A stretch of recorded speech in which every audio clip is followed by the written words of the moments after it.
IT సోదాలు ఒక్కళ్ళకి పరిమితం కాలేదు. వరుసగా సినీ రంగంలో ఈ తెల్లవారుజాము నుంచి చూసుకుంటే ఫస్ట్ కనిపించింది దిల్ రాజు వాళ్ళ కుటుంబ సభ్యులు అందరికీ సంబంధించినటువంటి దాంట్లో సోదాలు చేస్తూ ఉండటం. అది దాని గురించినటువంటిది అదే గేమ్ చేంజరు. తర్వాత సంక్రాంతికి వస్తున్నాం ఈ రెండు భారీ సినిమాలకు సంబంధించి తనే నిర్మాత కావడం, అలాగే రాష్ట్రంలో థియేటర్లు రెండు తెలుగు రాష్ట్రాల్లో 1/4 ఆయన చేతుల్లో ఉండటంతో అదొక చర్చ నడిచింది.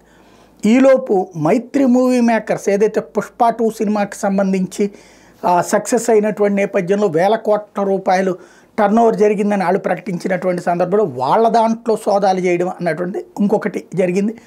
అది ఒకే రోజున వరుసగా 2 చోట్ల. ఇది అనుకుంటుండగానే మరొకటి బుల్లి తెర మీదన మంచి పాపులర్ అయ్యి అట్లాగే వెండి తెరకి సంబంధించి కూడా వన్ ఆఫ్ ద స్పాన్సరర్స్ కనిపించేటటువంటి మ్యాంగో సంస్థలో కూడా సోదాలు చేయడం అన్నటువంటిది కీలకమైంది.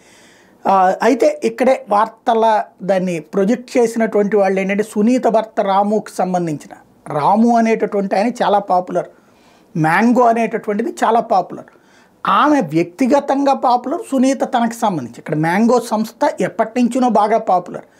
మ్యాంగో సంస్థ అనేటటువంటిది వీళ్ళందరికంటే ఫస్ట్లో పుట్టుకొచ్చినటువంటి సంస్థ. ఇప్పుడు ఉన్నటువంటి డిజిటల్ మీడియా ప్లాట్ఫారాలు ఇవాళ కొన్ని లక్షల కోట్లు ఉండొచ్చు, కానీ వీటన్నిటికంటే తొలినాళ్లలోనే సెట్ అయినటువంటి సంస్థ. సుమన్ టీవీ కానీ ఐ డ్రీమ్స్ కానీ ఇవన్నీ కూడా ఆ తర్వాతనే అనుకుంటా నాకు ఐడియా ఉన్నంత వరకు. మ్యాంగో ఫ్రమ్ ద బిగినింగ్ ఆ సినిమాలకు సంబంధించినటువంటి వాటిట్లో మంచి ఎక్స్పర్ట్గా ఉంటూ వచ్చింది. అట్లాంటి మ్యాంగో సంస్థ అధినేత రాము అంటే బాగానే ఉంటుంది, కానీ సరే సునీత గారి భర్త కూడా అవుతారు.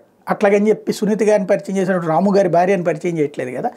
ఆయన క్రెడిట్ ఆయనకి ఇస్తేనే బాగుంటుంది. ఆ కుటుంబానికి సంబంధించి మనం వివాదాలు పెట్టాల్సినటువంటి అవసరం లేదు. అక్కడ కూడా ఐటీ సోదాలు జరుగుతున్నాయి.